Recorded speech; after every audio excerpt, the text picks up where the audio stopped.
A mother whose son died from a heroin overdose is determined to turn her son's death into a push for life. Thank you so much for joining us once again. Now this mother is left with only pictures of her son. And his story is different than others we've heard. He turned to heroin after trying to save his grandmother in a house fire.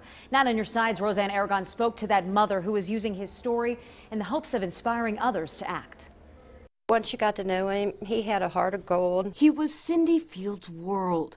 Her beloved son and guitar fanatic, 28-year-old Michael Anthony Fields. The pain, the suffering, he was hurting bad. In 2008, a fire would ravage his home. He didn't wait. He ran up the stairs and got his grandma out, and then went down to get his dog out. Grandma went back in, so he ran back up the steps, dog came back in, and he got grandma out just in time. His dog wouldn't make it. Michael would barely survive. More than 60% of his body was burned. He received a certificate of heroism from the Blue Ash Fire Department, but his injuries would be so bad, doctors induced coma. After a month, they woke him up. He had a lot of issues dealing with the burns, and then after he woke up, I had to explain to him that his grandma passed a week later, that he saved out of the fire. Emotional and physical pain. All the doctors would give him Klonopin and all that, but I think it just didn't help him.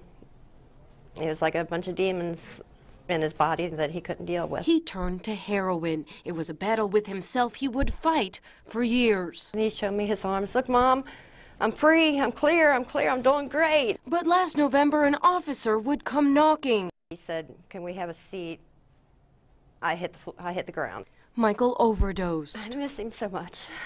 His 17-year-old brother would miss him too. It's not the same. His mother now joining with others to share her son's story to save a life. I want everybody to stand up against it. If we can go help, get one person to get off of this. That's all I want. So her son's death can inspire life. Reporting Roseanne Aragon, 9 on your side. That group called the Goshen War on Heroin is meeting this coming Tuesday. You can head to WCPO.com for more on the event and how you can get involved.